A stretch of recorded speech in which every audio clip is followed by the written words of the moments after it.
Hi everyone, I'm the plant propagator and welcome to my channel. Today it is a beautiful late April morning here in Southwest Florida. It is 72 degrees Fahrenheit, so it's a morning, so it's still cool, which is great. So I'm gonna have to start doing my videos in the morning because in the afternoon around here it just gets hot. It rained last night, so it's gonna get warm, humidity is gonna go up. It's gonna be a great day for growing orchids. What I want to talk to you about today is orchid seed capsules. And I want to actually give you a tour of some of my orchids that have seed capsules, and I do have a lot of them. What I do is I mostly just cross various orchids to try to get new combinations of colors and textures and fragrances and all that. And I like growing orchids from seedlings, and I do that in the laboratory on media. So it's something that I do and I really enjoy. And I wanted to explain to you why you need to do this in the laboratory. And at the end of the video today, I want to share with you some alternate approaches so that you might be able to grow your own orchids from seeds. Orchid seeds are really, really small. So in a large capsule, and this is a fairly large capsule right here on this plant. So on this capsule right here, there's probably going to be between 500,000 to 1 million seed. In this capsule, so this is mic high. This is a smaller seed capsule right here. I should also say that some people mistakenly refer to these as pods. In the old days, they used to call them green pods. But botanically, they're capsules. And I had somebody who has worked in this area for years, Joe Arditi, who corrected me in one of my first emails to him a few years ago. But these are capsules. That's the appropriate term. Anyway, this is a smaller capsule right here, and this probably only has 100,000 seeds in there. All right, why do orchids make so many seeds? Well, the reason is that they're small, they're light, they're distributed by the wind, and the survival rate of these individual seeds, once these capsules mature and once the seeds mature, the survival rate is very low. And that's essentially why they do this. If the survival rate was high, what we have in the laboratory, we would be just completely inundated with orchids, which would be fine, but that's not how it works. Orchid seeds are tiny, and they don't contain any endosperm or food for the embryo within the seed. They're just a very small seed with the embryo inside. Normally in nature, which is where they spread, there are various fungi, mycorrhizal fungi that are associated with the trees and the barks and even the soil for terrestrials where these orchid seeds happen to land. And then what happens is there becomes, the mycorrhizal fungi establish an association with the seed where the fungus will break down some of the components of the bark or the organic matter in the soil and essentially feed the embryo within the seed. So they establish this relationship, and in really most of the life of orchids and other plants also, there's interesting plant, fungi, and bacterial interactions. So this is really an exciting area, and there's a lot of this that goes on. So that's what happens in nature. And in the laboratory, what we do is we provide nutrients in petri dishes and media, so the fungi aren't really needed. Anyway, so this is what happens in nature. What you can do at home, and if you're interested, is you can buy a mycorrhizal fungi, and I got this from Amazon, Myco Bliss, a premium mycorrhizal inoculant. There are specific orchid inoculants, and I'm not sure how many of those are in here. But there are various types of mycorrhizal that are available. This is a mix of different types. And again, in general, in plant growth, there are microorganisms, microbes that are associated with the plant roots and that contribute to plant health by providing some nutrients. The mycorrhizal fungi, they put out their little hyphae, and they'll transport some of the nutrients to the plant, but oftentimes there are other things that are associated with it. They make the plants turn on different genes that will make them more able to resist diseases, deal with either nutrient deficiencies or various stresses. So there's some really interesting things that are going on. So it's not always good to essentially, well, it's not always good. You shouldn't fumigate your soil and rid of the microorganisms that are there. Over the life of these orchids, as they're growing, there continues to be a relationship between the orchids and the organisms that are growing in the potting mix. So that happens to be there. And you can take advantage of this if you want to try growing orchids on your own. Again, I'll get to that at the end.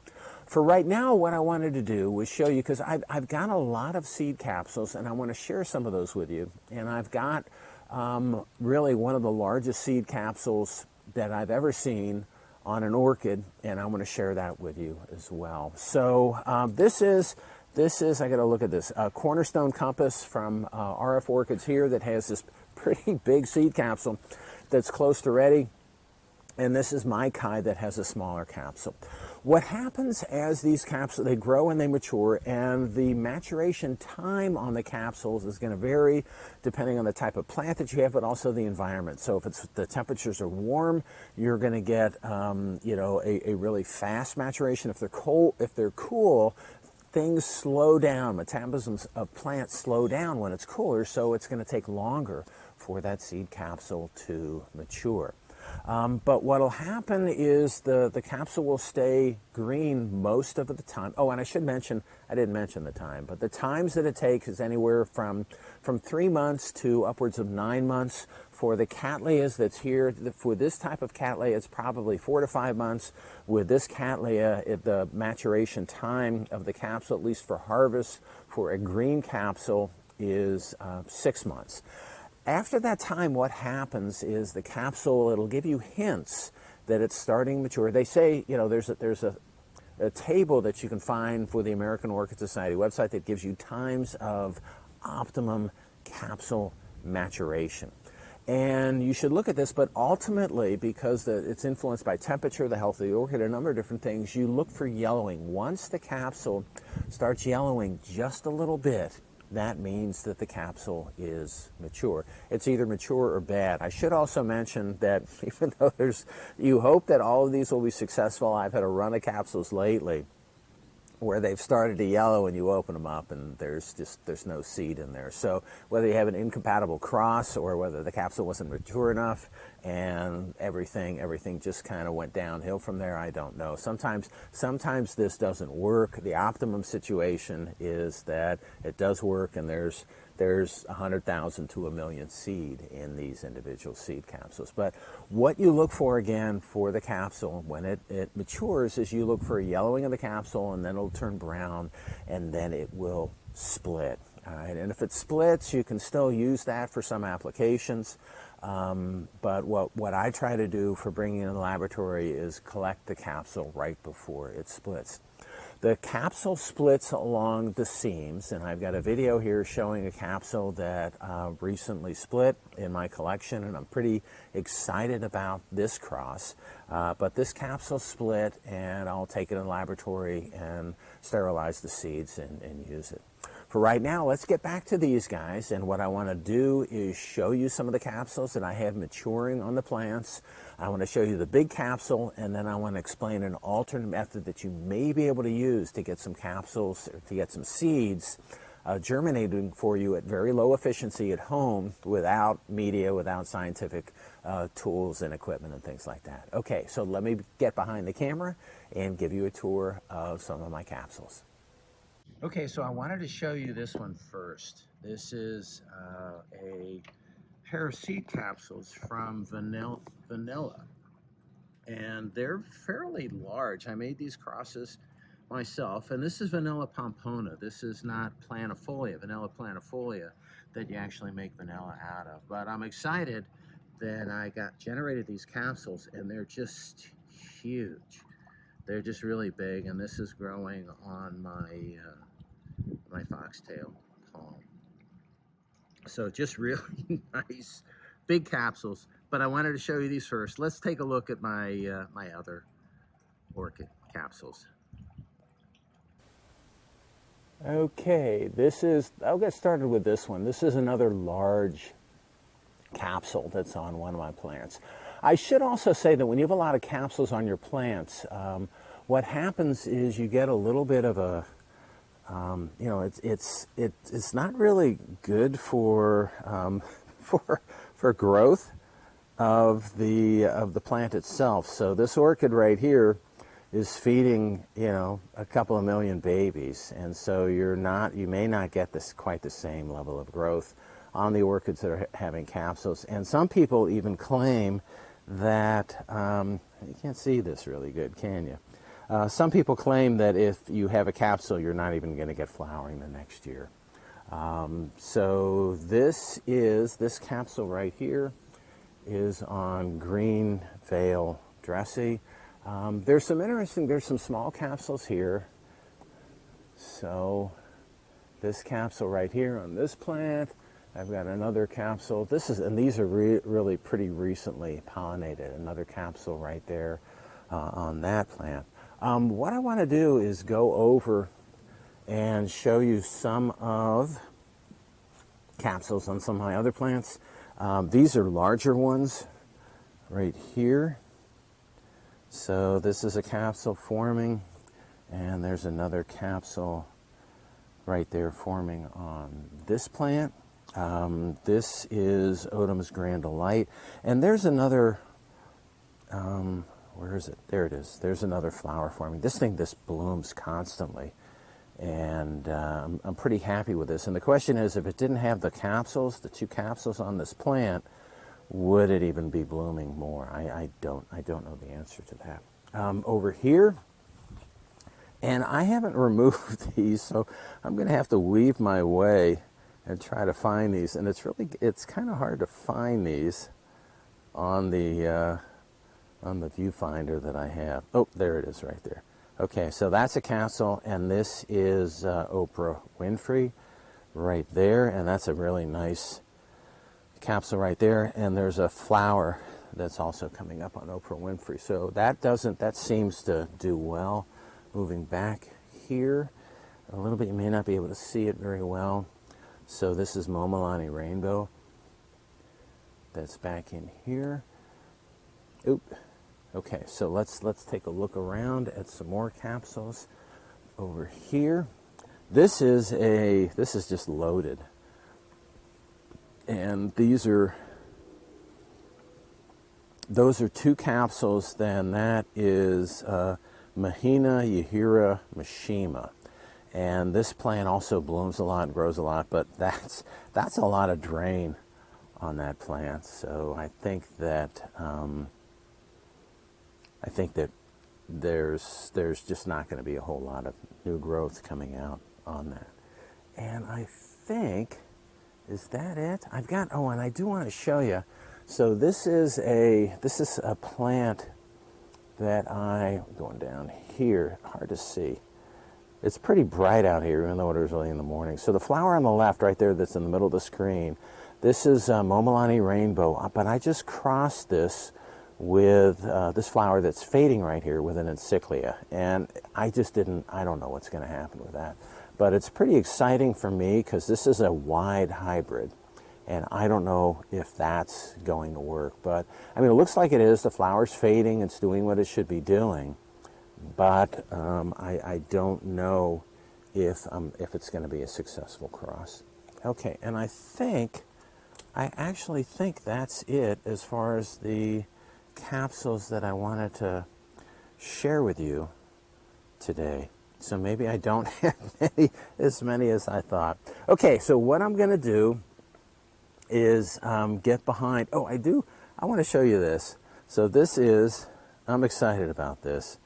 This is an Encyclia tampensis that is putting out some flower spikes, and they're small and they're coming out, and they're gonna be nice. But this is the first time that I have a bloom on this plant. I've got a lot, and I've got some other Encyclias that are close, and I've got some Encyclias actually that are going to bloom that I grew from seed. It's always nice when you get a first bloom from seed. So I imagine in a month or two, the flowers on these guys and my other ones will be open. Okay, what I want to do now is get in front of the camera and explain to you how you potentially can take seed capsules on your own at home and get these guys to germinate without any kind of laboratory environment. All right, so let me get in front of the camera and we'll finish up. Okay, and we're back. So what I wanted to do is just share with you a concept of how you potentially can get some seed germination from capsules without using media on your own. I have a lot of people come up to me at meetings and say, you know, and hand me bags that have seed capsules in there, and I used to be real excited about it and say, oh great, I'll take them. And then I've been inundated with my own seed capsules, and I formed an orchid breeding group, and I'm doing the same method. I'm doing seed culture for them, and so I'm less likely to be as excited. And what I tell people is see if they can do it on their own. What happens when they have seed capsules is they don't know what the male parent is. They know what the female parent is. Sometimes there's even some of these seed parents are even no ID. But they don't know what the male parent is. These are open pollinated, bee pollinated, insect, whatever, hummingbird, whatever came along and pollinated their plant. And so I'm now less likely to take capsules from people. And many times people come to me with split capsules where most of the seed have dropped out. And if you use a method, you got to make sure that the capsule is just starting to split, or the capsule itself, as I said before, is just yellowing and it hasn't split at all. That's the easiest thing, and that's the best thing to do, is to take a capsule that's mature and just yellowing because the seeds are protected in that capsule, at least for giving it to me. If you have a capsule that has just split or is just starting to split and you want to do something with it, you can do things with it on your own. You don't have to do a flasking lab. You can try some things. And this is a method that was suggested to me by Regine. So if you're watching, Regine, thanks. It's worked successfully for her. I've heard similar people, similar growers, say that they've tried the same thing. And what they do is they just take the seed capsules when they're mature and they sprinkle it on an appropriate surface. Or they take the seed capsule itself and actually grind it up or rub it on the bark of the tree that the original plant is growing on or close to that tree. And what happens, what you're doing there is you're actually seeding, you know, the tree, or the growers, what they do is they sprinkle it on the wood benches in their greenhouses that have that have moss growing them or whatever, so a good environment. And in the orchid houses, there's going to be mycorrhizal fungi just all over the place. So you can actually grow these things in the right conditions, either on trees or on wood or on bark or on whatever other type of thing that you want to try. You can potentially do that. Now you won't get, a million seeds to seedlings come up. You'll get a few. I've had people all over that have told me that they've done this, that they sprinkle the seeds on trees or on bark, and you can give that a try. The other thing that you can do if you're interested in being a scientist is you can take you can get some mycorrhizae, or you can take some of your orchid potting mix and kind of add that to the blend. But if you do this as a scientist, make sure that you try a plus or minus treatment. So try plus mycorrhizae and then minus mycorrhizae plus some old potting mix that is ground up or associated with, and then minus the potting mix. What you want to do is find an appropriate area, similar with all orchids, that you know your orchids will grow, that some of the seed is going to be washed away, it's going to be dislodged, and again, it's why there's so many seed in these seed capsules. But just try this, see what happens. The other thing is it's going to take a lot longer for these seeds to germinate and grow. You might not be able to see much for the longest time, but what you'll be able to see is grass or some small plants growing from the surface that you inoculated on. Try a few trees, try a few benches, a few pieces of wood, a few pieces of bark that are mounted, whatever you want to do. Give it a try, see what happens, and just try it. It's certainly something that you can do at home, I think, pretty easily, whereas flasking tends to be a bit more challenging. Okay, so that's all I have for today. I think you should give this a go if you want to. I haven't done this yet because I have access to a laboratory and do my own flasking. But give it a go. Let me know what happens. Again, there's going to be a lot of seed. You're going to get, if this works, you're going to get very few. But I think it'll work. It makes scientific sense that it works. And again, I've heard a number of people have told me that. I just have never tried it myself. All right. So that's all I have for today. I hope you enjoyed my video. If you're interested in helping me out and keeping the videos coming, it would help me out too if you could click on like, share, and subscribe to my channel if you're not already a subscriber. All right. Thanks for watching, and happy propagating.